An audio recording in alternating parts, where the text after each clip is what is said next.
مسلم league نون یہ کہتی ہے کہ آپ گزشتہ 8 دن کا ریکارڈ نکلوا لیں اور پتا چل جائے گا کہ یہ جو صاحب ہیں یہ کہاں پہ تھے, کس کے ساتھ ملتے رہے, کس کے ساتھ ان کے ٹیلی فونک رابطے تھے, یہ اپنی جگہ کے اوپر. اور اس سے جو خاص بات ہے وہ مریم اورنگزیب صاحبہ نے آج اس حوالے سے کہا, جو فتنے کا لفظ انہوں نے عمران خان اور دیگر اور سر قلم کرنے کی بات کی.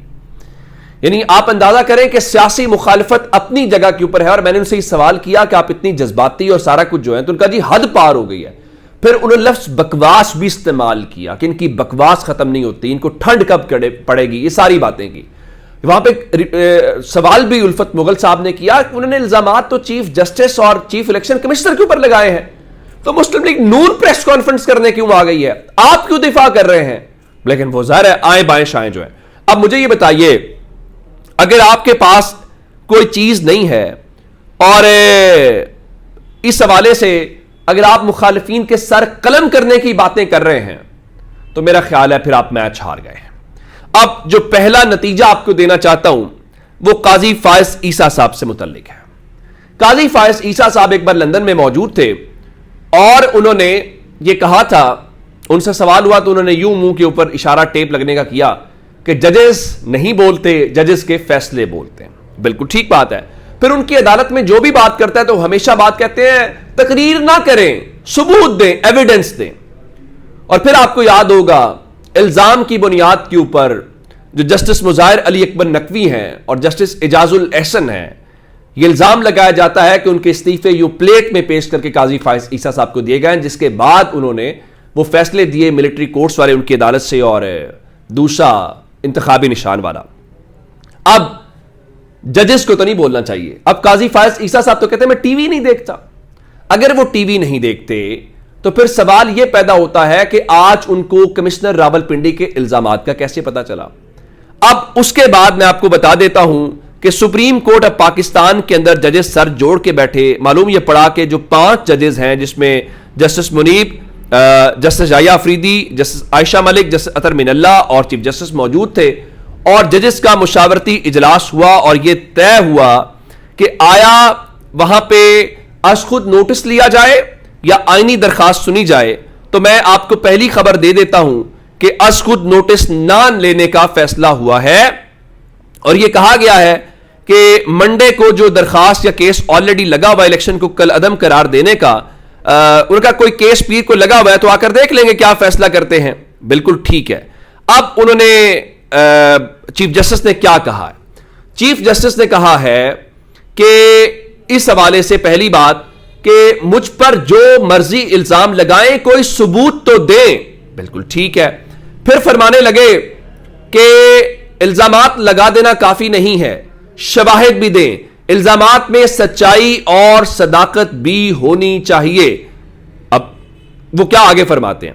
وہ کہتے ہیں پاکستان میں ادارے ہیں, اداروں کو تباہ نہ کریں, بے بنیاد الزامات نہ لگائیں, الیکشن سے میرا کوئی تعلق نہیں ہے. اگر آپ پاکستان کے دشمن ہیں تو اداروں کو تباہ کریں گے.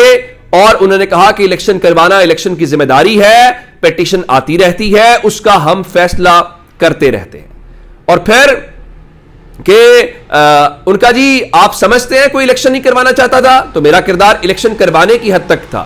پہلی بات تو یہ ہے کہ چیف جسٹس کا الیکشن کروانے سے کوئی تعلق نہیں ہوتا. دوسری بات یہ ہے کہ الزامات لگانے والوں کے پاس کوئی ثبوت ہے تو سامنے لائیں.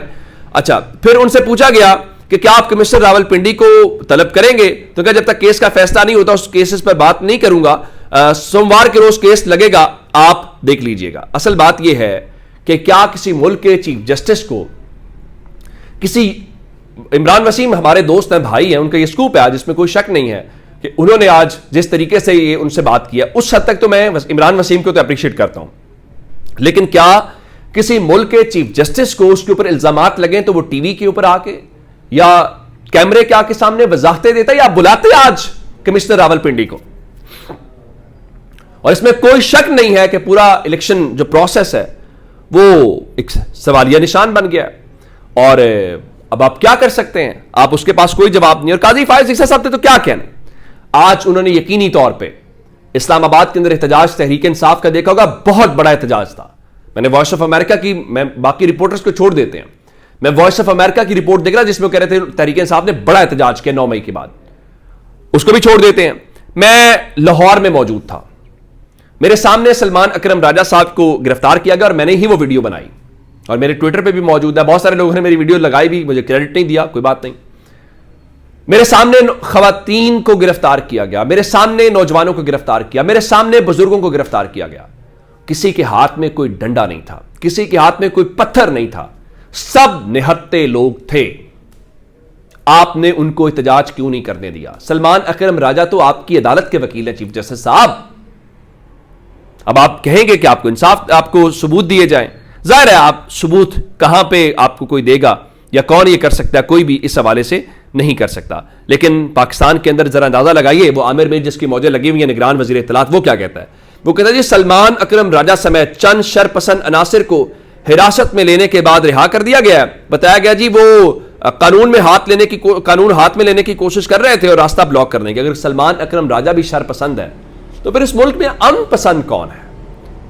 یہ ان کی صورتحال ہے لاہور میں گرفت. لیکن آج پھر پاکستان تحریک انصاف کے لوگ باہر نکلے ہیں, احتجاج ریکارڈ کرایا, اور جن کا خیال ہے کہ تحریک انصاف کو وہ دبا لیں گے اس میں مکمل ناکام ہے. اور آج کی سب سے خوبصورت تصویر اور سب سے خوبصورت منظر جو تھا وہ پشاور سے تھا, جہاں علی امین گنڈاپور نے خطاب بھی کیا, اور علی امین گنڈاپور نے کہا صحت کارڈ بحال کریں گے, نوجوانوں کو روزگار دیں گے, سرکاری روزگار نہ ہوا تو سرکار آپ کا کاروبار شروع کر کے دے گی, لنگر خانے کھولیں گے, غربا کے لیے جو پیکج ہے سب ملیں گے, خواتین کو آئینی اور شرعی حقوق ملیں گے, جائیداد میں حصہ نہ ملا تو سرکار آپ کی جنگ لڑے گی. اور اس میں خاص بات کیا تھی؟ اس میں خاص بات یہ تھی کہ علی امین گنڈاپور کے ہاتھ میں عمران خان کی تصویر تھی اور لہرا رہے تھے, اور آج پاکستان کے ٹی وی چینلز مجبور تھے دکھانے کے اوپر. بھلا کیوں؟ یہ پاکستان کے جمہور کی فتح ہے. 8 فروری کو جو آپ نے عوامی طاقت کا مظاہرہ اپنی پرچی کے ذریعے کیا تھا, یہ اس کی فتح ہے. آج علی امین گنڈاپور کو ٹی وی کے اوپر دکھایا جا رہا تھا. ہم کہتے ہیں ٹی وی کے اوپر, وہ پہلے الیکشن سے پہلے خبر آئی جی ان لوگوں کے اوپر پابندی لگی, دکھائیں گے نہیں, اور انہوں نے عمران خان زندہ باد کے نعرے لگائے. میں یہ سمجھتا ہوں یہ پاکستان کے لوگوں کی فتح ہے کہ وہ جس کو پسند کرتے ہیں انہوں نے اس سلسلے میں وہاں پہ نعرے لگائے. اچھا ایک خبر اور ہے, اب چونکہ الزامات قاضی فائز عیسیٰ صاحب کے اوپر لگے ہیں, الزامات چیف الیکشن کمشنر کے اوپر لگے ہیں, تو قاضی صاحب نے تو خود ایک انٹرویو دے کے اپنے آپ کو کلیئر کرنے کی کوشش کی, لیکن ظاہر ہے اس سے بات نہیں بنے گی. نمبر 2, اور ایک اور بات, اب اگر یہ کیس لگے گا تو کیا قاضی فائز عیسیٰ صاحب خود کیس سنیں گے؟ اگر باقی ججز کو نہیں سننا چاہیے تو جس کے اوپر الزام ہو اس کو اپنا کیس سننا چاہیے. آپ کے اوپر الزام ہے تو قاضی فائز عیسیٰ صاحب اس بینچ میں بیٹھیں گے؟ یہ بھی سوال ہے. دوسری خبر الیکشن کمشنر کے آفس سے ہے, جہاں پہ پتہ چلا جی وہاں پہ اجلاس بلا لیا گیا اور وہاں پہ بھی غور و فکر ہو رہا ہے, اور ان کی بھی ایک سٹیٹمنٹ آئے گی. کیا سٹیٹمنٹ آئے گی؟ جی ہم وہ مسترد کرتے ہیں, جی ہم یہ کرتے ہیں. ادھر پنجاب حکومت جو ہے جنہوں نے کمشنر لگایا تھا, اگر وہ ان ساؤنڈ مائنڈ ہے کمشنر, تو اس کے بیٹے کی شادی میں کیا کرنے گئے تھے پنجاب کے چیف منسٹر صاحب؟ خبر تو اصل میں یہ ہے. تو اب وہ ساری باتیں اپنی جگہ کے اوپر ہیں, لیکن اب الیکشن کمیشن بھی وہ گھسا پٹا کے ساتھ بیان جاری کر دے گا. لیکن کمشنر راول پنڈی نے میرے خیال سے جو کچھ کیا ہے اور جو حقائق لوگوں کے سامنے رکھے ہیں, اڈیالہ جیل میں بیٹھا کوئی ان کے اوپر ضرور ہنس رہا ہوگا کہ جاؤ اب عوام کا مقابلہ کرو, اور کس منہ سے آپ کہو گے کہ آپ جیتے ہوئے ہیں. یہ گورنمنٹ ابھی آئی نہیں ہے اور اس گورنمنٹ کا پتہ صاف ہو چکا ہے. اپنا بہت سارا خیال رکھیے گا. خدا حافظ.